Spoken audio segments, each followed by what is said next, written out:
The dawn spread a thin light across the prairie, soft as breath on glass. On the wide wooden porch, a woman sat alone, her wedding dress from the day before still clinging to her skin, dusty along the hem, threads frayed at the seams. No one called her name. No one came to ask if she'd slept. The silence pressed down so heavy that it almost seemed holy. Althea Rivers, the new bride, stared out across the empty yard. The wedding had been quick, joyless. No flowers, no music, just a dry handshake between her father and the man who would now be her husband. Grant McCoy, owner of the ranch, had looked at her only once before turning away. His gray-blue eyes gave nothing, not even indifference, only a stillness that she couldn't read. Her father had called it a blessing. To Althea, it felt like being sold into weather. The ride to the ranch had been long and wordless. Wind scraped her face raw, the veil caught dust, and the sky burned pale with heat. When they arrived, he'd shown her to a small room with a single bed and said nothing else. Then he was gone, leaving the door open behind him, as though even that air didn't belong to her. Now, in the dim hush of morning, she sat there, hollow beyond tears, and thought, this is what it means to be traded like cattle. Hooves struck the packed earth outside. Grant stood by the corral, tall against the sunrise, reins in his hands, his shadow stretching across the yard. He moved like the world itself obeyed him, silent, spare, all-purpose. From the porch, Althea could feel his presence more than see it, like a shift in the wind. He looked up once. Their eyes met. It wasn't warmth she saw there, but something, a flicker that might have been doubt or restraint. Then he turned away, adjusting the saddle strap. She lowered her gaze, pulled her dress over her cracked feet, and waited for the weight in her chest to settle. When the sound of boots drew closer, she didn't turn. Each step landed heavy, measured. He stopped just behind her. His breath, low, steady, brushed the nape of her neck. "Eat something," he said finally, voice rough from years of dust. "There's work to be done." Then he walked inside. She didn't move for a long moment. The air still trembled with his words, as though they'd been carved into the morning. When she finally rose, her knees shook. In the kitchen, she reached for the iron skillet hanging from a hook above the stove, too high. She stretched, fingers brushing cold metal but not quite catching. The next instant, a calloused hand reached up beside hers, lifted it down with ease. Grant stood close, closer than before, the faint scent of smoke and rain clinging to him. His hand brushed hers, just barely, and heat surged through her arm like a startled heartbeat. He said nothing, only set the pan on the stove, then stepped away again. The touch had been accidental, maybe, but Althea's world shifted a little all the same. From the window, she watched him outside among the horses. The movements were steady, careful, as though even the beasts trusted him. The light caught the edge of his jaw, turned the sweat on his neck to silver. He didn't glance back, yet she felt the pull. That invisible line between them tightening, drawing her forward into a story she hadn't asked for but could no longer refuse. For the first time since the wedding, something inside her stirred. Faint, uncertain, but alive. Maybe this wasn't an ending after all. Maybe it was the start of a long road toward something that might one day be called home. The days that followed stretched long and heavy, the kind of quiet that scraped against the skin. Dust Haven Ranch did not care for brides or lace, only work, sweat, and the sound of wind moving through the grass. Althea woke before sunrise, long before the men in the bunkhouse stirred, and moved through the room with a hush that felt like habit more than fear. She swept the porch, fed the hens, boiled coffee that she never drank. Her hands, already rough from years before, hardened further on the wooden handles of buckets and brushes. The ache that settled in her palms was steady, almost comforting, a pain she could control. The ache inside her chest was not. When she crossed the yard, voices followed her. Boss just wanted someone to keep the house clean. She's a pretty thing, though, if you like 'em dark. The laughter that came after sliced sharper than any knife. Althea didn't look up. She kept walking, skirt hem brushing the dust, jaw tight enough to ache. Grant said nothing. He was always somewhere nearby, in the fields, by the fence line, his shadow a steady mark at the corner of her eye. He saw, she knew he saw, but the silence between them was wide as the prairie itself. At supper, he ate at the same table but spoke only in brief nods. Salt. Pass the plate. His voice was low, unbothered, the kind of tone men used when talking to the wind. Althea ate little, her spoon barely lifting from the bowl. The sound of cutlery scraping plates filled the room, louder than words ever could. Sometimes, though, she caught him watching her. Not long, just a second or two before he'd drop his gaze to his hands again. And in those moments, her breath stumbled, because in that quiet, there was something else. A man who wanted to speak and couldn't find how. One afternoon, the sun burned hard over the ranch. She carried a bucket from the well, heavier than she'd guessed. The rope slipped, the bucket tipped, and cold water splashed over her dress. She gasped, clutching the handle, trying to drag it back upright. Across the yard, Grant paused. His hand twitched at his side. She saw it, even from a distance. He took one step forward, then stopped. His eyes tightened, his jaw set.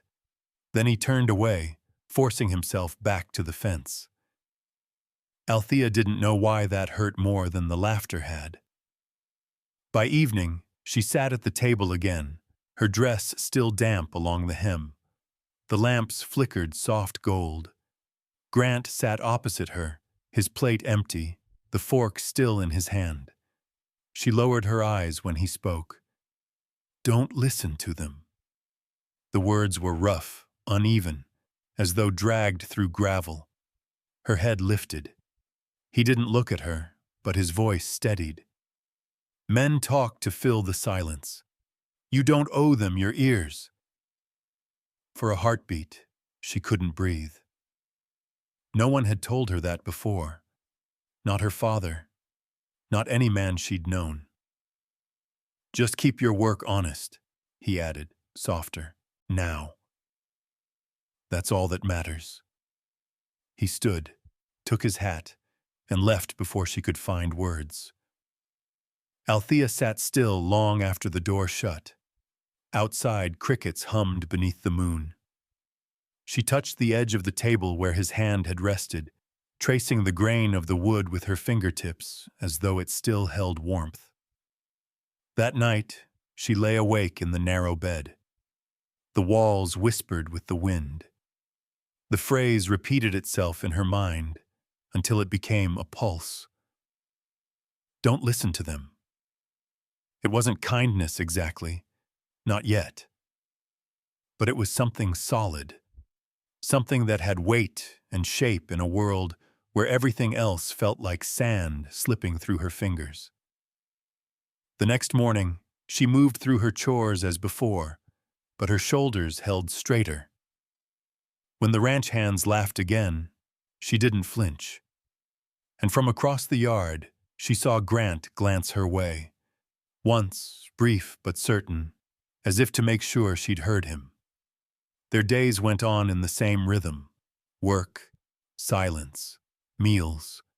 But now, the silence was different. It wasn't the emptiness of strangers. It was the pause between two people who had begun, unknowingly, to listen for the same thing. And though she wouldn't name it yet, Althea felt it building, slow as sunrise, sure as breath, that quiet thread pulling them closer, knot by invisible knot. The storm came fast, rolling out of the far hills like smoke from a buried fire.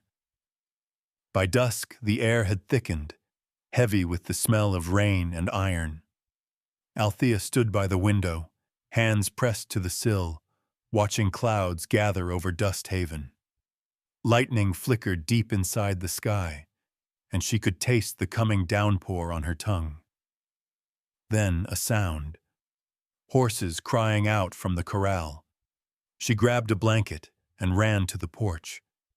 The first drops hit hard, sharp as stones. In the blur of wind and dust, she saw Grant still out there, moving from stall to stall, tightening ropes before the worst of it struck. His shirt clung to him, soaked already, his hat pulled low but useless against the rain. "Grant!" she tried to shout, but the wind took her voice. He didn't turn. A flash of lightning showed his figure against the sky, broad, steady, unshaken, and the sight made something in her chest twist.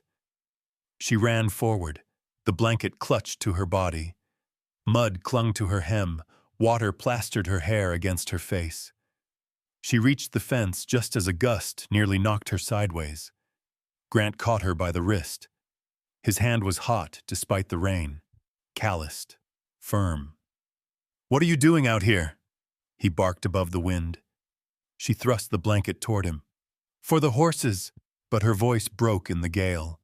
He took the blanket anyway, shaking his head, and in that second, a blinding flash split the sky. Thunder rolled right after, so loud that the ground seemed to lurch. Althea stumbled. Grant's arm went around her waist, pulling her in before she could fall. For a breathless moment, she was pressed against him. The heat of his chest through soaked fabric, the solid thud of his heart against her ribs. Rain streaked down both their faces, and between one heartbeat and the next, the world went utterly still. Lightning flared again, painting the air silver. His face was close, closer than it had ever been. The color of his eyes changed with the light. Steel one second, storm cloud the next. His jaw clenched, then softened. He released her slowly, as if fighting himself. "Go inside," he said. The voice was rough, uneven. She hesitated. "What about... I'll finish." But he didn't move until she did. Back inside, she shut the door against the storm and leaned her forehead to the wood, her whole body trembling. Outside, the wind howled, the roof moaned. She tried to breathe, but every breath still carried the echo of his touch. When Grant finally came in, rainwater dripped from his hair and down his neck. He hung his coat by the door, stoked the fire in the hearth until it roared. Althea brought him a dry towel without a word. He sat on the floor near the blaze, rubbing his arms, his shirt still damp. The air filled with the scent of wet leather and wood smoke. She knelt nearby, feeding more logs into the flames. For a long while, neither spoke. The thunder faded. The rain softened, leaving only the hiss of water against fire. Althea's hair clung to her shoulders, damp strands catching the light. Grant glanced once, then again before he could stop himself. Her skin glowed copper and gold in the firelight. The sight hit him like the storm itself. Sudden, unwanted, undeniable. He reached out before he could think, brushing a loose strand of hair from her cheek. His fingers barely grazed her skin, but she froze all the same. The world narrowed to that single, quiet touch, the scrape of his calluses, the heat of his breath. Her lips parted. His hand lingered, then slid down, hesitating just short of her chin. When their eyes met, it felt like standing on the edge of something fun. He leaned forward, slow, uncertain, a man half afraid of the answer he already knew. But she turned away. The motion was small, almost gentle, yet it shattered the spell between them. Grant pulled back instantly, jaw tight. The firelight flickered between them, and he stood up too fast. "It's late," he said hoarsely. "You should rest." Then he was gone, boots thudding down the hall, door closing behind him. Althea stayed by the fire long after. Her hands trembled as she lifted them to her face, feeling the heat still clinging to her skin. Her heart beat wild, confused, not with fear, not quite. Something else. Outside, rain still whispered across the roof.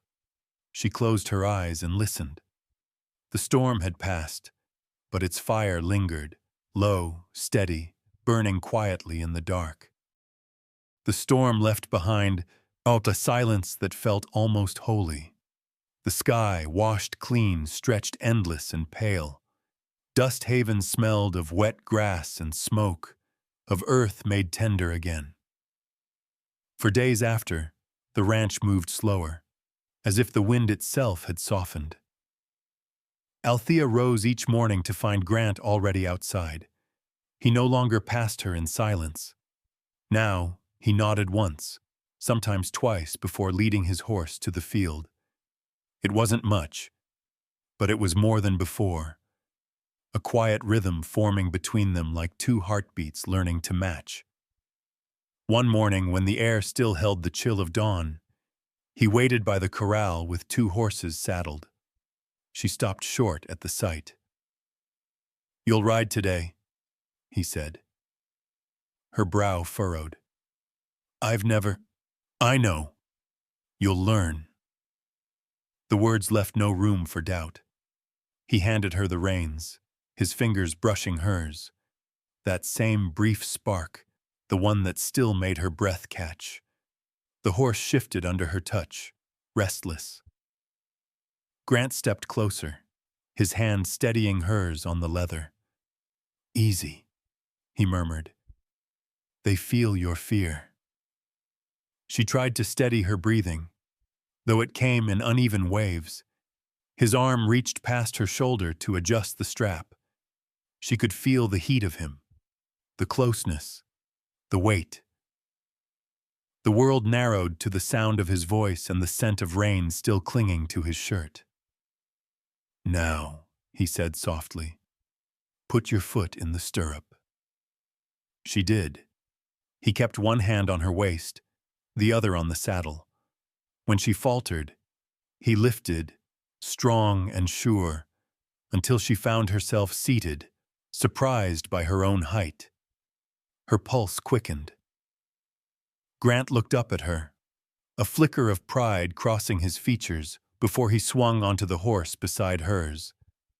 "Hold the reins. Don't pull too hard." The horses moved in a slow circle. Althea's back stiffened, but Grant's voice, low and patient, guided her through each movement. When her hands trembled, his covered them from behind, the weight of his palms anchoring hers. "Breathe," he said. "Slow." She did, and for the first time since she'd come to Dust Haven, her fear loosened its grip. Later that morning, they rode beyond the fence line, the prairie still slick from rain, dotted with wildflowers bending in the wind. The air shimmered with sunlight. When she turned to speak, she caught him watching her. His face, usually hard as stone, softened at the edges. He looked away quickly. "You're doing fine." Her lips curved. "That's the first kind thing you've said to me." He almost smiled. Not quite, but enough that the space between them felt smaller. That evening, when they returned, Althea dismounted without his help. The pride in her chest was quiet but firm. She glanced back. Grant stood by the corral, arms folded, watching. And just before turning toward the barn, he said, "Tomorrow we'll try the open field." The words lingered all through supper, all through the long, golden dusk. Over the next days, they worked side by side. Grant began asking for her help, handing her tools, calling her by name. The first time he said it aloud, it startled her. Althea. A sound shaped like belonging. When she laughed, it came out small and sudden, a sound neither had expected. He looked up from his work, almost startled himself. "You've got a good laugh," he said. She felt her cheeks warm. "Didn't think you noticed much." He shrugged, but his eyes lingered on her longer than before. That evening, when the sun sank low, he took her riding again. They crossed the fields, the sky awash in amber and rose. The horse's hooves drummed a rhythm that matched her pulse. She leaned forward, letting the wind pull her hair free. Grant rode beside her, close enough that their knees brushed with each stride. When they slowed, he turned toward her. "Still afraid?" "No," she said, breathless.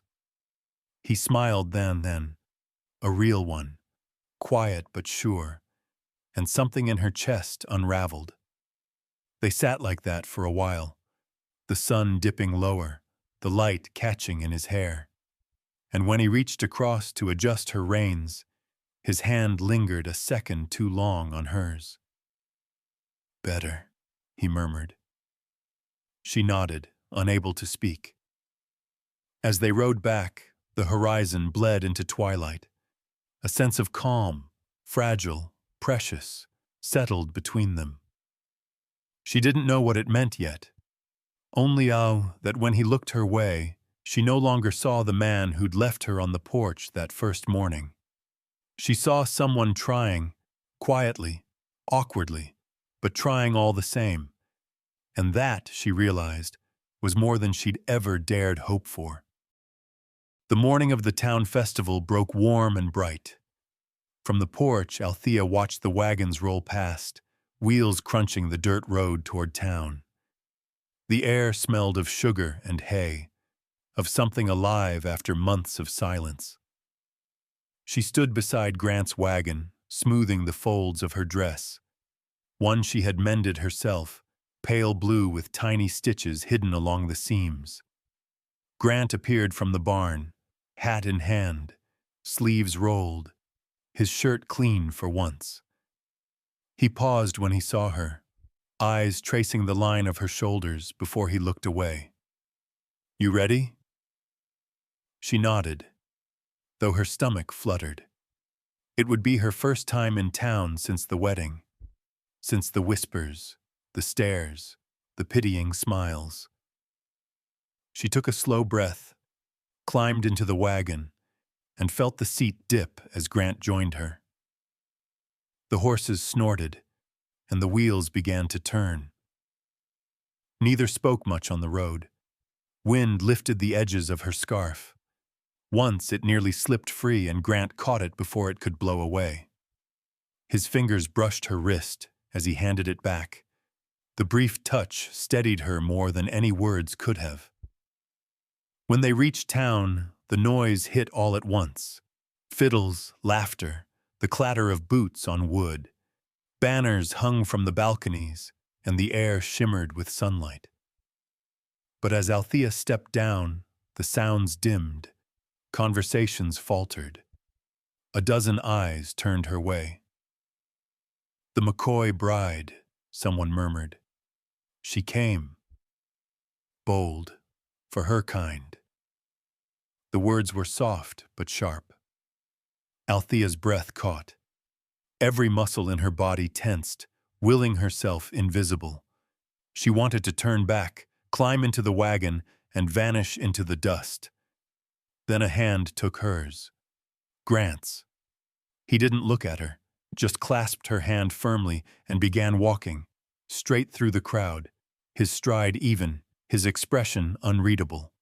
The hush that followed was almost physical, a wall of silence pressing against them. People stepped aside. No one spoke again. The gesture, simple, public, unmistakable, said what he never had.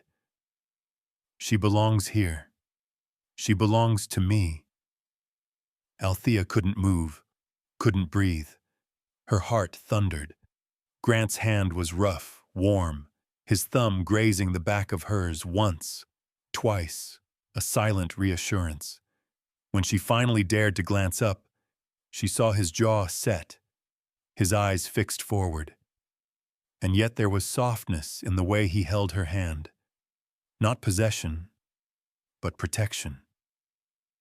The crowd parted completely. Someone muttered an apology. Another man tipped his hat. Slowly, the hum of music returned. Grant led her to a booth selling ribbons and cloth. "Pick one," he said. She hesitated. "For what?" He looked at her then, really looked. "You'll see." Her fingers lingered over a strip of pale green silk. He paid without argument, took the ribbon, and looped it gently around her wrist, tying it in a loose knot. The gesture was small, tender, deliberate, and it made her throat tighten. "It suits you," he said. Althea managed a smile, the first of the day. "You have an eye for color now?" He shrugged, a shadow of a grin touching his mouth. "Only when you wear it." The rest of the afternoon blurred into sun and laughter. They watched a group of children chase each other around a fountain, shared a slice of pie from a vendor's stall, and even stood to listen when the fiddler struck up a waltz. Grant didn't dance, but when she started to turn away, he caught her hand again, holding it longer than necessary. As dusk settled, they walked back to the wagon. The festival lights glowed behind them, soft as fireflies. For the first time since arriving, Althea didn't feel the weight of eyes on her back. When they climbed into the wagon, she glanced at him, her voice barely a whisper. "You didn't have to do that. Back there." Grant adjusted the reins. "Yes, I did." She turned toward him, searching his face. "Weren't you worried what they'd say?" His eyes met hers, steady, quiet, unflinching. "They've said worse, and none of it matters." The words settled deep inside her, sinking past all the old scars. She looked down at her wrist, at the ribbon fluttering softly in the breeze, and something warm unfurled in her chest. As the wagon rolled away from town, the lights behind them faded, but the feeling stayed. A strange, fragile peace she hadn't known she was allowed to have. Grant didn't speak again. He didn't need to. The weight of his hand over hers on the reins said everything. And for the first time, Althea realized she no longer felt like a stranger in her own life. The heat that day pressed down on the plains like a hand that wouldn't lift. The air shimmered above the grass. The horses moved slow, and even the dust seemed tired. Althea had been working since dawn, sleeves rolled high, helping Grant mend the southern fence where last week's storm had splintered the posts.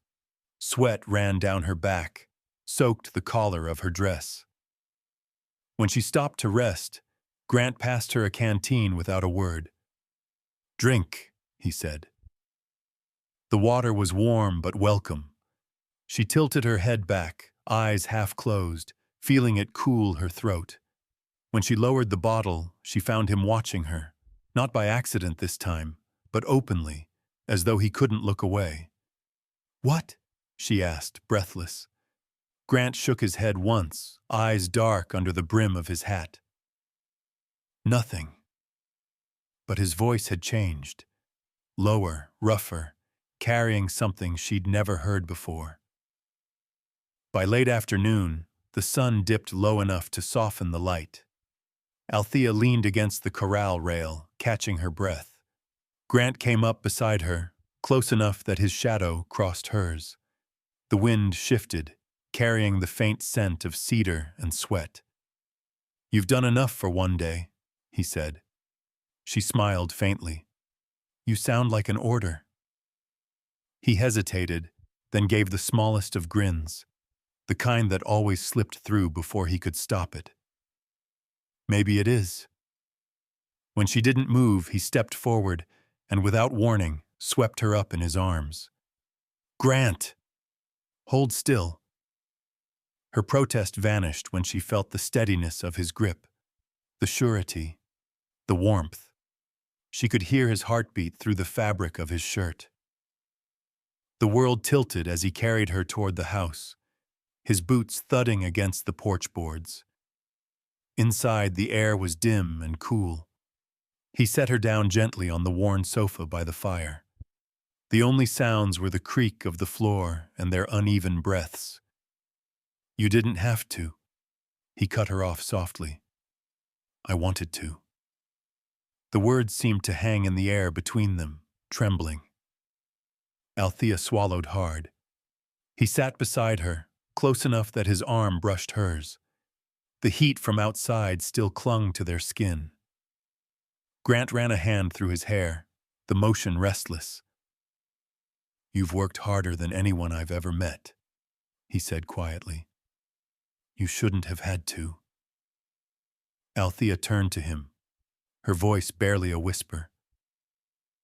"You make it sound like I had a choice." His eyes lifted, meeting hers. "You do now." The way he said it, steady, certain, made her heart stumble. Neither moved for a long time. The fire crackled low, painting the room in amber light. When he reached out, his fingers brushed the back of her hand. She didn't pull away.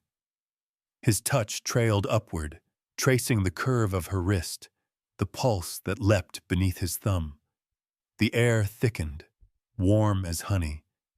She drew a breath that felt too loud, too deep. "Grant." He leaned closer, his voice low, the faintest tremor beneath it. "Tell me to stop." She didn't. His lips found hers, hesitant first, then certain. The kiss was not rushed, but hungry in its quiet way, years of restraint dissolving between them. She answered him, hands rising to his shoulders, fingers trembling against the rough fabric of his shirt. The world beyond that room, the ranch, the dust, the ghosts of old wounds, disappeared. There was only breath and warmth, the taste of him, the sound of her name on his lips for the first time said not as duty but as desire. "Althea." She shivered. "Yes." When he lifted her into his arms again, she didn't resist.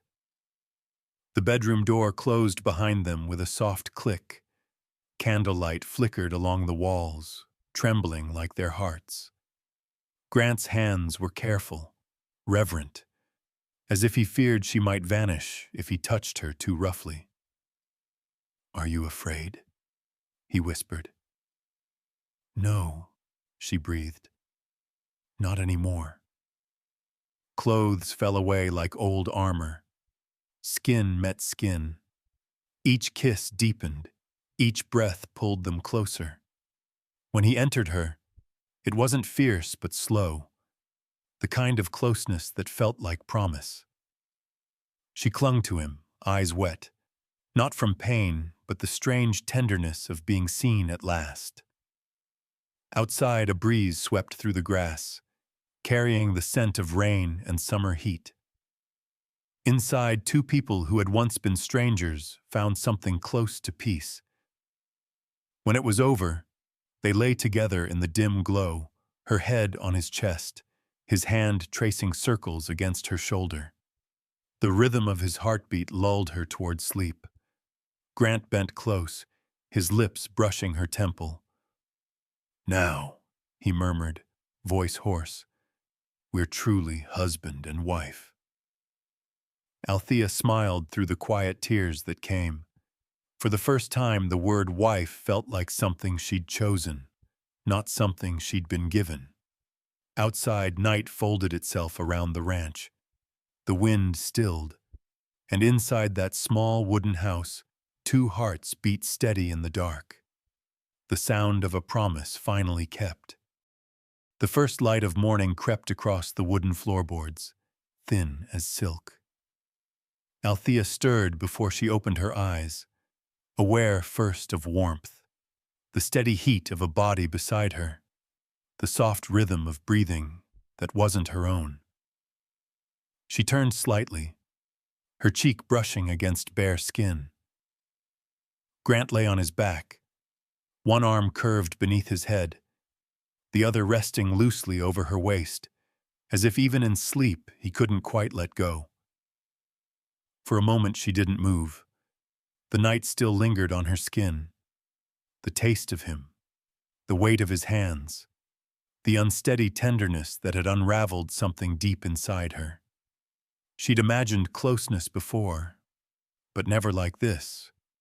Not as belonging, but as recognition. Outside, a rooster called somewhere near the barn. The world was waking, and yet she wanted to stay still, to memorize this brief quiet where nothing was demanded of her. Grant stirred. His eyes opened slowly, the color of morning smoke. He looked at her as though he'd forgotten where he was, and then, when memory settled, he didn't speak. He simply smiled, a faint, sleepy curve that softened everything about him. "Morning," he said. "Morning." Her voice was a whisper, but it filled the room like light. He reached up, brushing a curl from her forehead. "You all right?" She nodded. "Just thinking." "About what?" "How strange it feels," she said, "to be looked at and not weighed." Grant's hand stilled on her hair. For a long moment he said nothing. Then his thumb traced her temple, slow and sure. "You're not a debt, Althea. You never were." The words hit something fragile in her chest. She wanted to believe them. Maybe she did. He sat up then, reaching for his shirt draped over the chair. "I need to check the horses before the sun gets too high." She pulled the sheet up around herself, watching him dress. The easy confidence of his movements, the quiet strength in the line of his shoulders. She saw it all differently now. The man who had once been all edges was, for the first time, something human, something gentle. Before he left, he paused by the bed. "Stay in. Rest a while." She smiled faintly. "You giving me orders again, Mr. McCoy?" He grinned, tipping his hat, the old habit returning, but warmer now. "Only the ones you'll ignore." After he was gone, she rose slowly, wrapping a blanket around her. The air was cool against her bare shoulders. In the mirror above the washstand, she barely recognized herself. Not because she looked different, but because for the first time her reflection met her gaze without shame. She tidied the room, humming a tune she hadn't realized she remembered. By the time Grant returned, the kitchen smelled of coffee and bread. He stepped inside, dust clinging to his boots, and stopped short. "You baked?" "I thought we could start the day with something other than silence," she said softly. He laughed, a low sound that, startled them both. That'd be a first. They ate together, sunlight spilling through the window, Between bites, he told her about the fence on the North Ridge, about a calf born too early. She listened, nodding, her heart catching on how easily the words came now, how conversation no longer felt like trespass. When she reached to refill his cup, their fingers brushed. The touch lingered longer than it should have. She didn't pull away, and he didn't apologize. Later, as he stood to leave, he hesitated. "There's something you should know." Althea looked up. "I agreed to marry you because your father came to me desperate," he said quietly. "Said he'd lose the land if he didn't find a man willing to take you." Her heart sank, but he kept speaking. "I said yes because I thought it'd spare you worse." His voice grew rough. "But if I'm honest, I didn't expect any of this. I didn't expect you." He looked at her then, heartfelt, really looked, the way he had under the candlelight the night before. "What are you saying?" she whispered. "I'm saying that maybe it started as a favor, but it's not that now. Not to me." The words trembled through the space between them, landing somewhere she hadn't dared hope existed. Althea felt tears sting her eyes, but they didn't fall. She rose, crossing to him. Her fingers brushed his chest once, twice. A question more than a touch. He caught her hand, pressing his lips to her knuckles. "You don't have to thank me," he said. "Just don't be afraid anymore." She met his gaze and found, for the first time, no distance left to cross. Outside, the sun climbed higher, warming the roof, the earth, the two of them standing close enough to hear each other breathe. The day had begun like any other: chores, sunlight, the smell of dust. Yet Althea knew that something in the rhythm of her life had changed forever. She was no longer just living beside him. She was living with him. And for the first time, she believed the ranch might one day feel like home. The road to town shimmered beneath the heat. Dust rose in low spirals behind the wagon, catching sunlight like ash. Althea sat beside Grant, her hands folded tightly in her lap, trying not to let him see how her stomach twisted. It had been months since the festival, months since she'd last set foot among the people who once whispered her name like a rumor. Grant flicked the reins gently. "We'll be quick," he said. "Supplies, feed, then home before the rain." She nodded, though her throat had gone dry.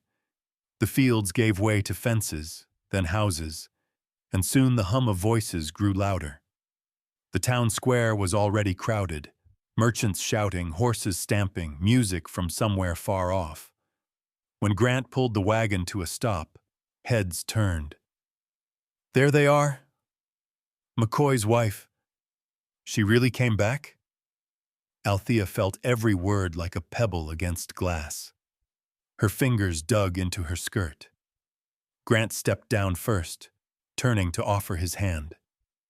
She hesitated, a heartbeat too long, and that pause was all it took for a murmur to spread through the crowd. Then she took his hand. The noise faded. The air tightened. Grant didn't release her, not even when they started walking. His grip was firm, steady, the kind of hold that said he wouldn't let go even if the whole world asked him to. A man near the blacksmith's stand muttered something low, followed by laughter. Grant stopped. Slowly he turned, eyes narrowing just enough to make the other man drop his gaze. "You have something to say?" Grant asked quietly. The man shook his head, mumbled, "Didn't mean nothing." Grant's voice stayed calm, but steel threaded through it. "Then keep it that way." The silence that followed was deep and long. When he faced forward again, his hand tightened around hers once, gently, Before easing, "Ignore them," he murmured. "I'm trying," she whispered back. They walked on. At the general store, Mrs. Hawkins, who'd once turned Althea away from her porch, stepped aside without a word to let them pass. Grant filled their order, his tone polite but distant. Althea helped gather the flour and sugar, her hands steady even as her pulse beat in her ears. Outside, as they loaded the supplies into the wagon, a group of women nearby whispered behind gloved hands, "She still wears his ring. Maybe he pities her." Althea froze. Before she could speak, Grant straightened and turned toward them. His voice was even, almost too quiet. "You ladies have something worth saying," he said. "You can say it to me." They fell silent. One looked away, another pretended to adjust her shawl. The third finally stammered, "We meant no offense." "I'm sure you didn't." Grant's tone didn't change. "But she's my wife, and I'm proud of her." He said it simply, like a fact, but the words hit the square like thunder. Conversations stopped mid-sentence. Someone dropped a crate. The air went still, proud. Althea couldn't move. Her throat ached. No one had ever spoken of her like that. Not her father. Not anyone. For a moment, she forgot the crowd, forgot the heat, forgot to breathe. Grant looked down at her then, his expression softening. "Ready to go?" She nodded mutely. On the ride back, she kept her eyes on the horizon, the town shrinking behind them. The silence between them wasn't heavy this time. It was full, thick with things she couldn't yet say. After a while, she found her voice. "You didn't have to do that." He glanced at her. "Yes, I did." "What if it makes them talk more?" "Then let them." He shrugged. "I don't answer to them." She looked at him for a long moment. The curve of his jaw, the dust streaking his sleeve, the way the sunlight found his hair. And she realized it wasn't bravado. He'd meant every word. When they reached home, she climbed down first, the ribbon he'd once tied still faintly green around her wrist. Grant followed, unloading the sacks one by one. Before he carried the last inside, he paused beside her. "I don't want you hiding here," he said. "This is your place as much as mine." Her eyes stung. "You really believe that?" "I wouldn't say it if I didn't." He turned then, heading toward the barn.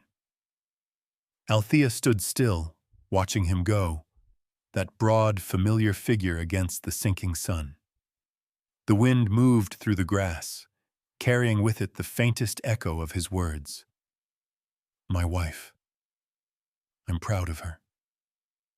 That night, as she lay in bed, she repeated them under her breath until they stopped sounding borrowed and began to feel like her own. Outside, a lone coyote called in the distance. Inside, Althea smiled in the dark, knowing that somewhere beyond the quiet, the man she loved had already given her the one thing she'd wanted all along. Not rescue, not pity, but respect. Autumn came quietly to Dust Haven, softer than any season before. The fields turned gold, the wind gentler, and the sky wider somehow, like the land itself was exhaling.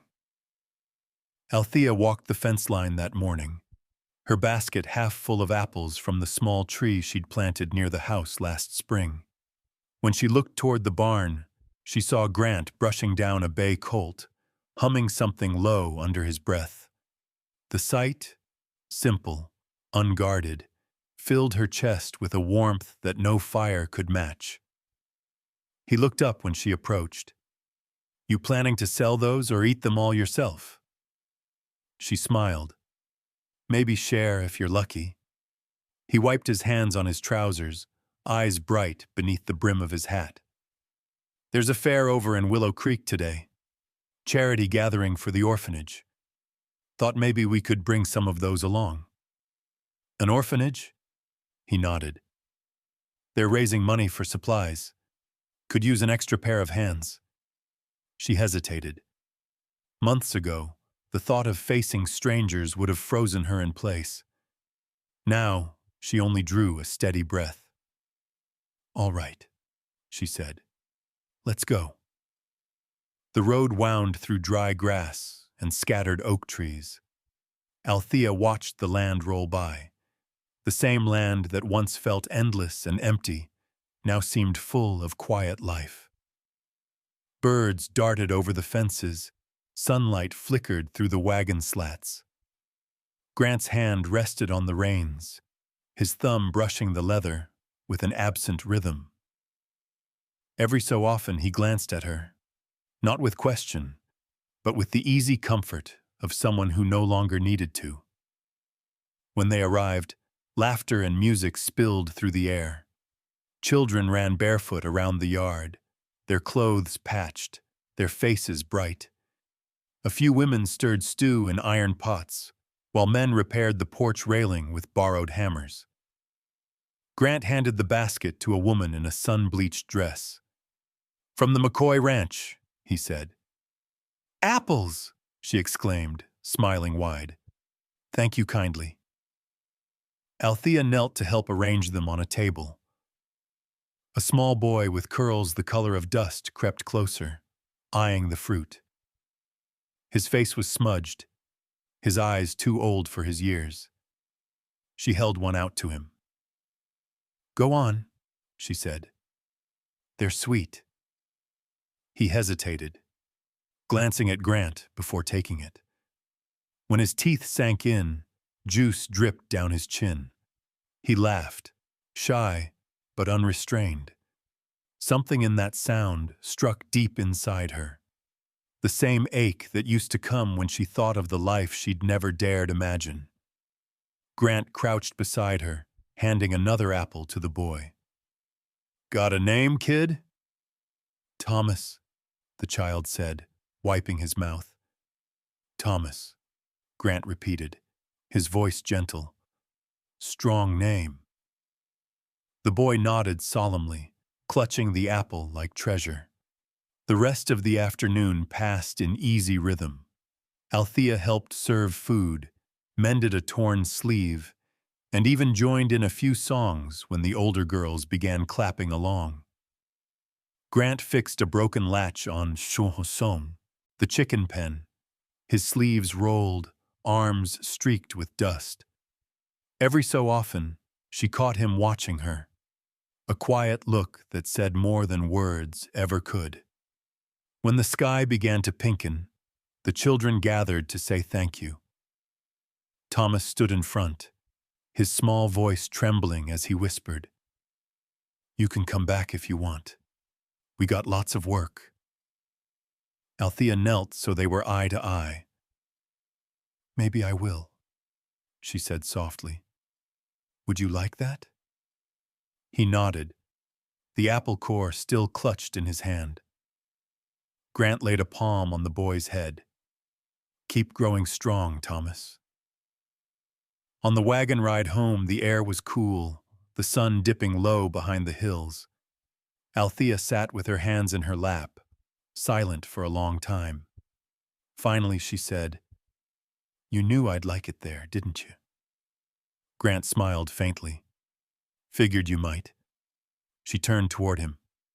"You think about having children?" He didn't answer right away. The reins creaked softly. "Used to think I wasn't made for it," he said. "Too much past behind me. Too much quiet. But today—" He looked at her, eyes softer than she'd ever seen. "Today, I thought maybe it wouldn't be so bad." The words settled over them like evening light. Althea reached across the seat, her fingers brushing his. He turned his hand over, lacing their fingers together. By the time they reached the ranch, The first stars had appeared. The air smelled of hay and distant rain. Althea stepped down and looked back toward the open plain, wide and gold and alive. "Maybe one day," she said quietly. Grant came up behind her, his hand resting at the small of her back. "Maybe sooner than you think." She smiled, leaning into the warmth of him. The night folded around them, gentle and deep, and somewhere in the quiet distance, a child's laughter still echoed, faint, but enough to make the world feel whole again. The morning it began, the air felt strangely still, the kind of stillness that came before rain. Althea woke early, long before dawn, and sat at the edge of the bed with both hands resting lightly on her belly. She didn't need words to name what she felt. It was quiet, small, but certain. A pulse beneath her palm, soft as a whisper, steady as truth. When Grant stirred, she was already dressed, staring out the window. "You're up early," he murmured, voice heavy with sleep. She turned, smiling faintly. "Couldn't rest. Something feels different." He sat up, concern flashing across his face. "You sick?" She shook her head. "No, just alive." He didn't understand right away. Then he did. His eyes widened, his breath catching halfway. "Althea," she nodded once. "I think it's happened." For a long moment, neither spoke. Then Grant rose, crossing the room in 2 strides. He knelt before her, rough palms trembling as they pressed over hers. Beneath the calluses, he could almost feel it, that small, impossible miracle. His voice cracked when he finally spoke. "You sure?" She laughed softly, a sound that trembled with joy. "I've never been more sure of anything." He rested his forehead against her knees, shoulders shaking once. "Lord, help me," he whispered. "I don't know what to do with something this good." She brushed her fingers through his hair, smiling through tears. "You just love it, the way you've learned to love me." By noon, the news had spread quietly through the ranch. The hired hands nodded, offered small smiles, a few awkward congratulations. Mrs. Henderson wept openly and promised to cook every meal for the next month. For once, the old wooden house felt like it was breathing, like life itself had settled into its walls. That night, Grant couldn't sleep. He went outside, lantern in hand, the smell of rain thick in the air. He walked to the edge of the corral, where the world fell open to the dark horizon. For years, this land had been his whole life. Fences, dirt, the rhythm of survival. Now, all he could think of was the fragile heartbeat that would one day echo here, tiny feet running through the grass. Althea found him there. She'd wrapped a shawl around her shoulders, hair loose from sleep. The light from the lantern gilded her face, soft and gold. "You'll catch cold," she said gently. He looked over his shoulder. "Couldn't stay inside. Feels like my chest might burst if I don't breathe this in." She joined him, standing close enough to feel the warmth from his arm. "You're scared." He didn't deny it. "I've spent my whole life keeping things alive. Cattle, fences, this house, but this..." He shook his head. "This is different. I don't want to lose it." Her hand slid into his. "Then we don't lose it. We build it. The way we've built everything else. With patience." He turned to her then, the light catching in Shun, his eyes. "You really believe that?" "Yes," she said simply. "Because every time I thought I was alone, you showed me I wasn't. Maybe it's my turn now. He swallowed hard, nodding, eyes bright. You have a way of making a man see himself better than he is. She smiled. That's what love does. The first drops of rain began to fall. Soft, cool, steady. Grant lifted the lantern higher, watching it blur in the drizzle. Then he set it down, reached for her waist, and drew her close beneath the darkening sky. The rain soaked them both, but neither moved. Her head rested against his chest, his heart thudding strong beneath the damp fabric. He whispered into her hair, barely audible, I'll be here for both of you, always. It wasn't a vow made before a preacher or crowd. It was something quieter, forged from the years they had already survived, sealed by the rain that had once symbolized hardship and now washed over them like blessing. When they returned inside, Althea paused by the door, water dripping from her shawl. Grant reached out, his hand covering the small swell beneath her dress. Our home, he murmured, voice breaking on the word. She placed her hand over his. Our future. Outside, thunder rumbled low across the plains, fading into silence. Inside, the two of them stood beneath the soft flicker of lamplight, holding each other and the promise growing quietly between them. The ranch, once defined by labor and loneliness, had found a new rhythm, one heartbeat becoming three. And for the first time, Grant McCoy understood that some storms don't destroy. Some bring life. The storm arrived without warning. By dusk, the sky had turned the color of slate, and the first flakes of snow began to fall, slow at first, then thick, relentless. The wind howled through the eaves of the ranch house, shaking shutters and stirring the lantern flames into frantic dance. Inside, Althea doubled over against the kitchen table, one hand gripping the edge, the other clutching her belly. Grant was across the room in an instant. Althea? Her breath came shallow, ragged. It's time, she gasped. He froze for a heartbeat, long enough for fear to flash through his eyes, then bolted into motion. Stay with me, don't move. He shouted for Mrs. Henderson, ran to stoke the fire, fetched towels, boiling water, anything his shaking hands could find. The house filled with the wild sounds of both storm and labor, wind shrieking through the cracks, rain hammering the roof, Althea's soft moans rising and breaking into cries. Grant knelt beside her, his broad shoulders hunched, trying to steady her breath with his own. You're strong, sweetheart, he whispered, voice hoarse. You've worked harder than this land itself. You can do this. She gritted her teeth, sweat mixing with tears. Don't let go, she said. Never. He caught her hand, their fingers interlocking with desperate force.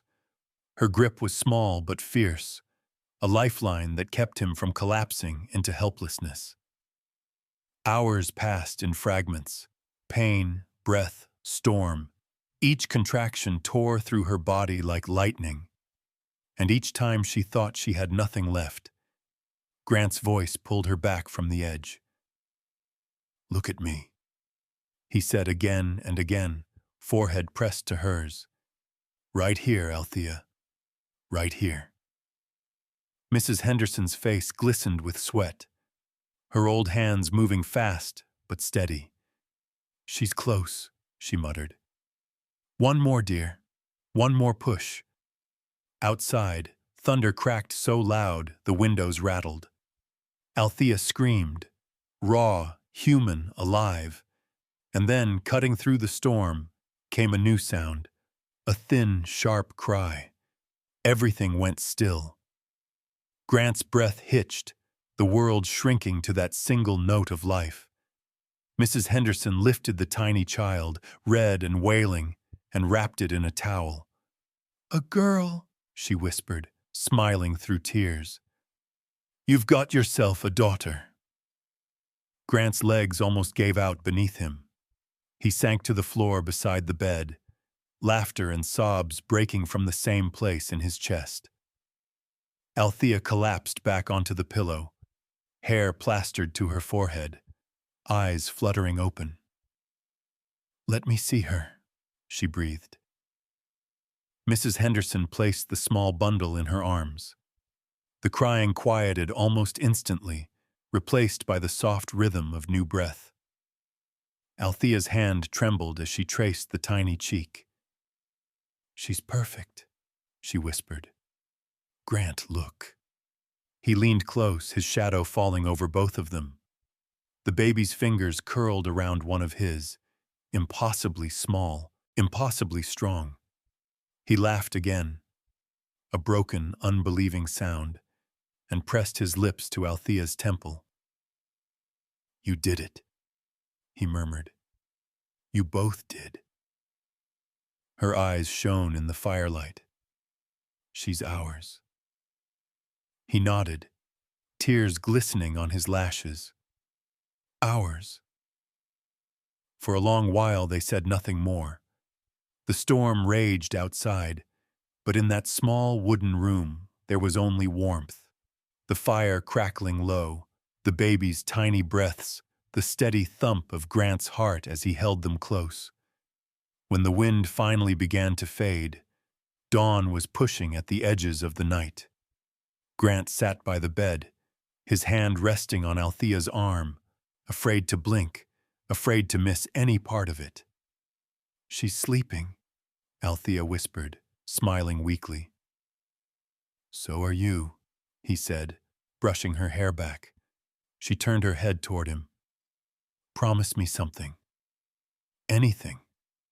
If anything happens to me—" He cut her off with a fierce shake of his head. "Don't. Don't you even say that." Her eyes softened. "Then promise to raise her the way we built this place. With kindness. Not fear." He swallowed hard, throat tight. "I promise." She nodded, eyelids fluttering shut. Within moments her breathing evened, slow and peaceful. Grant sat there long after, watching the two of them. The woman who had turned his solitude into a home, and the child who had turned that home into a future. He looked toward the window. The storm had stopped. Snow covered the world in pure, unbroken white.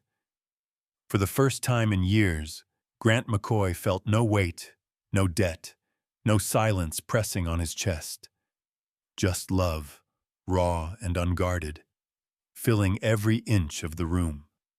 And somewhere beneath the blanket, a new heartbeat kept time with his own.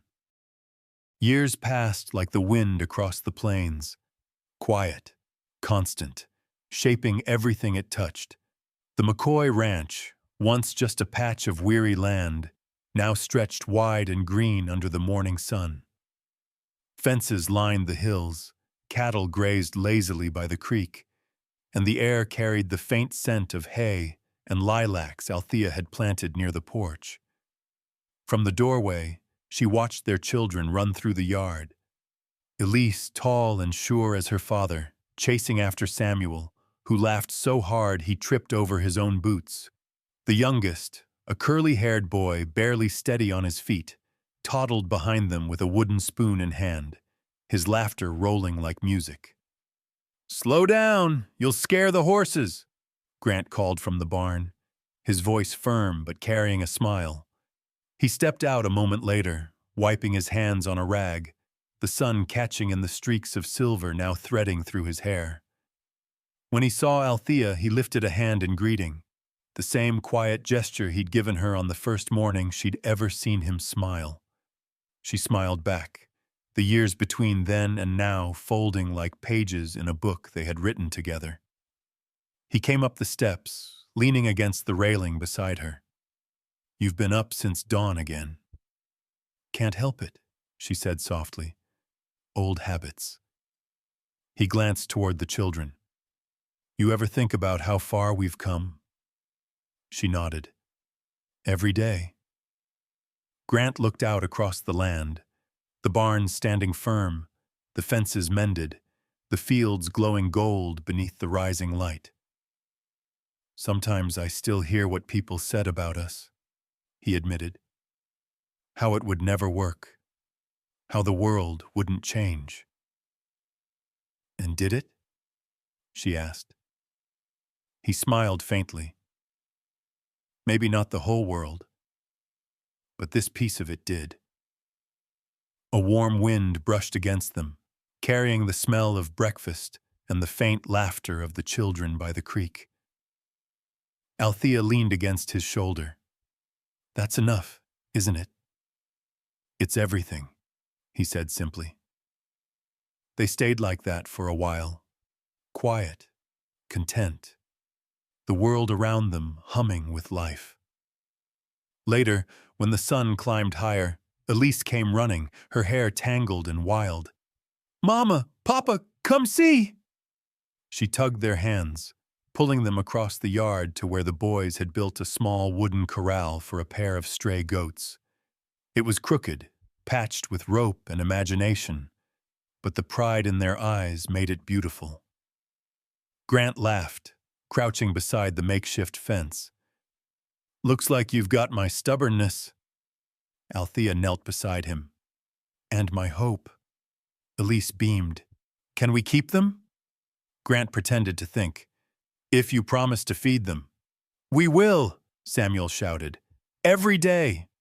He tousled the boy's hair. That's my son. The sun was high by the time they walked back to the porch. The children stayed behind, busy arguing about names for the goats. Althea and Grant sat side by side, the old rocking chairs, creaking in rhythm. The years had carved gentle lines at the corners of their eyes, but the love between them hadn't dimmed. It had deepened, settled like roots. She looked out over the land, the horizon soft in the distance.